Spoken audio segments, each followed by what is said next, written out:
नमस्कार, वंदे मातरम साथियों। मैं आपका सिद्धांत सर, आपके सपनों को उड़ान के साथी, जहां पर आपकी सफलता हमारी जिम्मेदारी। आज कुछ विशेष बातों पर हमें गौर करना है। अभी मैं कुछ दिन पहले एक प्रोग्राम में गया था जहां पर मैंने बहुत सारी बातों को सुना और समझा और मैंने अपनी बातों को रखा। जो हमारा जो मूल उद्देश्य है, जो हम चाहते हैं कि हमारे हिंदी माध्यम के बच्चों का वर्चस्व वास्तविकता में बना रहे, लेकिन हिंदी माध्यम के विद्यार्थी स्वयं नहीं चाहते कि उनका वर्चस्व बना रहे। वो स्वयं से ही लापरवाही कर रहे हैं। आज मैंने कई ऐसे विद्यार्थियों से बात किया, कई ऐसे मित्रों से बात किया जो कोटा जाकर तैयारी किए, वो भी हिंदी माध्यम के बच्चे होकर जाकर वहाँ पे कोटा में तैयारी की। और उन्होंने मुझे यह बात बताया, मुझे बड़ा शौक़ लगा इस बात सुनकर कि उन्होंने कोटा में अपने सारे पैसे को वेस्ट कर दिया और उनकी पढ़ाई कुछ नहीं। मैंने उनसे पूछा इसका रीज़न क्या है। उन्होंने एक ही बात बताया, कहा कि भैया जो हमने गलती की है क्लास 11th और 12th को हमने मजाक में पढ़ाया गया है। हमें क्लास 11-12th में जो चैप्टर पढ़ाए गए हैं केवल और केवल बोर्ड एग्ज़ाम को लेकर ही पढ़ाए गए, वो भी सही तरीके से नहीं पढ़ाए गए। हमें कुछ क्वेश्चन सटीक तरीके से याद करा दिए गए, कुछ चीज़ें केवल ऊपर ऊपर बता दी गई, हमें पूरे चैप्टर तक नहीं पढ़ाए गए सही तरीके से। तो मैं एक उम्मीद की किरण बन के जागा हूँ। मैं चाहता हूँ कि हिंदी माध्यम का हर एक विद्यार्थी, हिंदी माध्यम में पढ़ रहे हर एक विद्यार्थियों से हाथ जोड़कर निवेदन है कि वह अपने दिए गए कृत्य को, अपने ऊपर बनाए गए कृत्य को, अपने ऊपर लगे हुए लालछन को तभी दूर कर सकता है जब वह एक विराट रूप से पढ़ाई करे। फिर से मैं इस बात को ध्यान देना चाहता हूँ।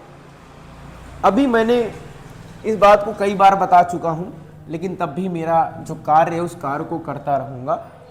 हमारा जो कार्य है कि मैं चाहता हूँ कि क्लास 11th में पढ़ने वाला बच्चा, क्लास 12th में पढ़ने वाला बच्चा ऐसी गलती दोबारा ना दोहराए।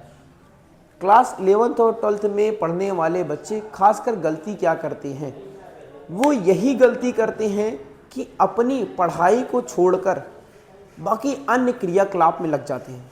अभी क्लास 10th का पेपर होगा तो क्लास 10th के पेपर होने के बाद बहुत सारे बच्चे ऐसे घूमना चालू कर देते हैं, लगता है कि अब उनसे ज़्यादा फ्री कोई नहीं है। जबकि मैं उन सभी विद्यार्थियों को बता देना चाहता हूँ कि आपके जीवन के लिए सबसे ज़्यादा अगर कोई चैप्टर इम्पोर्टेंस है, कोई जीवन के जो चैप्टर इम्पोर्टेंस है, तो क्लास 11th और 12th है। अगर आपने 11th में अच्छी तरीके से पढ़ाई कर लिया तो आप बेहिचक मेरी इस बात को ध्यान रखें कि आप अच्छे नंबर स्कोर कर सकते हैं, अच्छे कॉलेज में पढ़ सकते हैं, आपका भविष्य, आपका सपना उज्जवल हो सकता है। लेकिन हमारी कई बातों को विद्यार्थी समझते ही नहीं हैं। मुझे इस बात का दुख होता है कि जब मैं कहता हूं कि हिंदी माध्यम का बच्चा इतना बेहतर नहीं कर पा रहा है, तो इसके पीछे रीज़न क्या है? इसके पीछे केवल एक ही रीज़न है, हिंदी माध्यम के विद्यार्थियों के गार्जियन और उनको पढ़ाने वाले शिक्षक, ये दो के दोनों ही लापरवाह हैं। शिक्षक अपनी जिम्मेदारी को नहीं समझ रहा है, गार्जियन भी अपनी जिम्मेदारी को नहीं समझ रहे हैं। हिंदी माध्यम का वर्चस्व तभी आगे बढ़ सकता है, वर्चस्व फिर से आ सकता है, जब तक ये दो के दोनों लोग स्वयं में नहीं संभलेंगे। क्योंकि विद्यार्थी गलती करेगा ही गलती करेगा। मैं बार बार इसी बात को बोलता हूँ, कई लोगों से बोल चुका हूँ, कई जगहों पे मैंने बात कर चुका हूँ, तो मुझे एक ही बात दिखाई देती है, क्या कि गलती कहाँ से हो रही है? गलती कहाँ से हो रही है?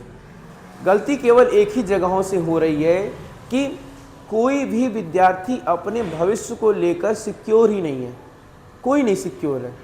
अगर कोई सिक्योर कर रहा है तो उसका कोई साथ भी नहीं दे रहा है। मैं सिद्धांत पांडे इस बात को कई बार दावा करता हूं कि अगर मैं पढ़ा रहा हूं तो तुम्हारी पूरी जिम्मेदारी लेता हूं, लेकिन आज भी हमारे पास एक भी बच्चा नहीं है। हम जिन बच्चों के लिए अपने आप को एक नई संस्थान, एक नई उम्मीद का किरण जगाकर मैंने सारे काम को किया, लेकिन आज हमारे साथ में कोई नहीं है। तो ये चीज़ें तो अलग की बातें हैं। मैं चाहता हूँ भले वो मुझसे ना पढ़ें, वो बच्चे हमसे ना पढ़ें, लेकिन वो अपने जीवन में इतना बेहतर करें, वो हमारे सामने आईआईटी निकाल दें, NIT पहुंच जाएं, मुझे बहुत खुशी होगी। लेकिन वो जो गलत कदम उठाएंगे अपने जीवन भर, उस चीज़ों से कभी भी भाग नहीं सकते। यह एक बहुत गलत कदम है, क्योंकि क्लास 11th और 12th की पढ़ाई जीवन के सभी पहलुओं को प्रदर्शित करता है। अगर आप BSc करोगे, अगर आप BTech करोगे, तो बिना इस पढ़ाई को आप आगे ले चलकर कुछ नहीं कर सकते।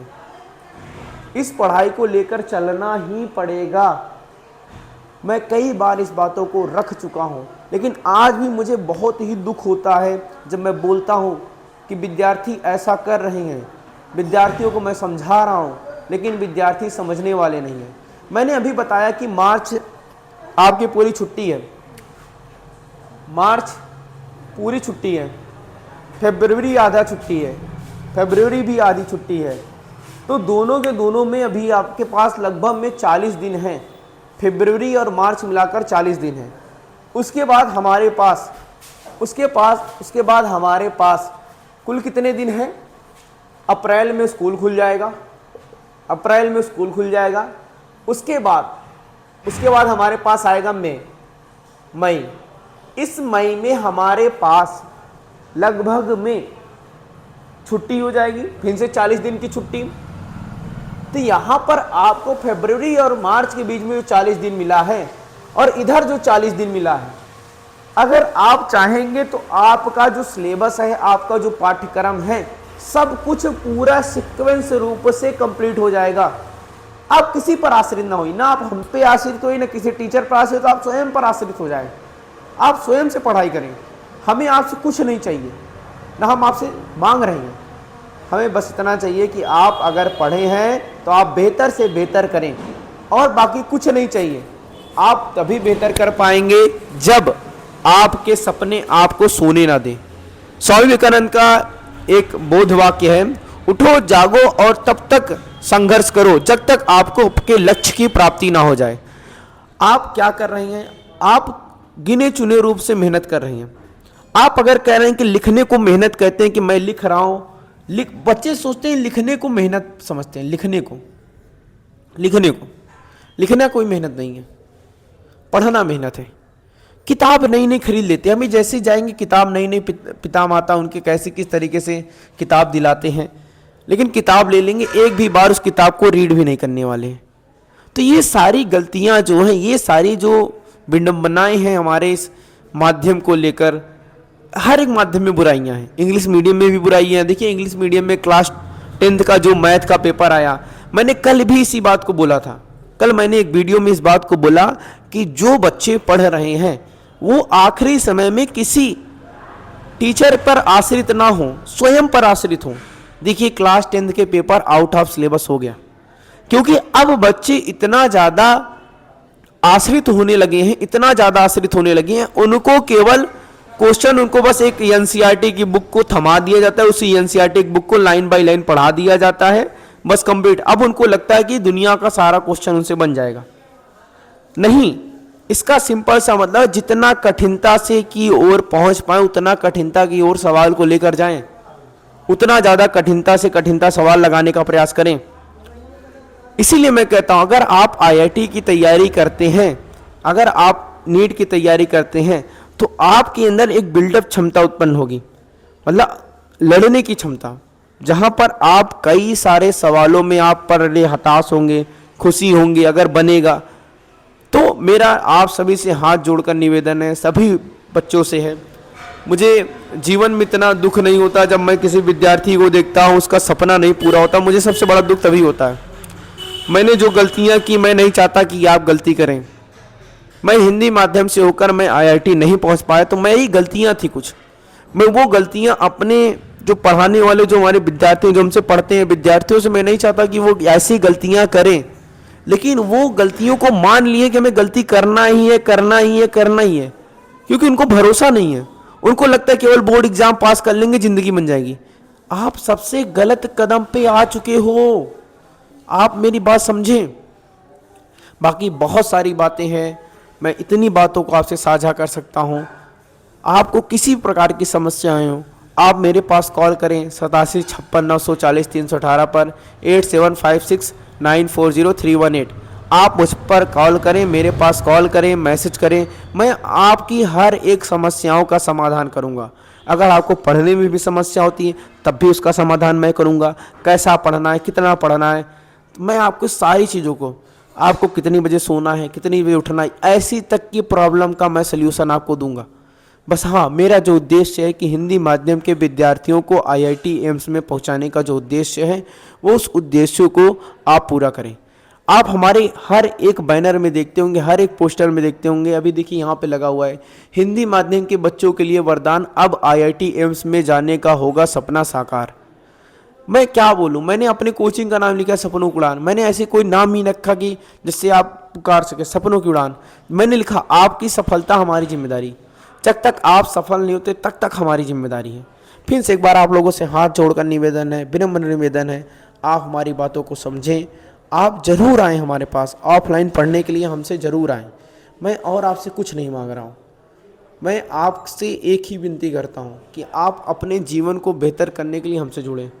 अपने जीवन को बेहतर करने के लिए मैंने गलतियाँ की, उन गलतियों को मैं सुधारना चाहता हूँ आपके रूप में। अगर मुझसे कोई भी गलती हो आप मुझे बताएं, मैं उन गलतियों को सुधारने का पूरा प्रयास करता हूँ। बहुत बहुत धन्यवाद, बहुत बहुत आभार। आप सभी के सहयोग की भावनाएं मैं चाहता हूँ, लेकिन आप ज़रूर मुझसे जुड़ें, जुड़ने का प्रयास ज़रूर करें मुझसे, क्योंकि आपका सपना बहुत मूल्यवान है, हर एक व्यक्ति का सपना मूल्यवान है। थैंक यू आप सभी को।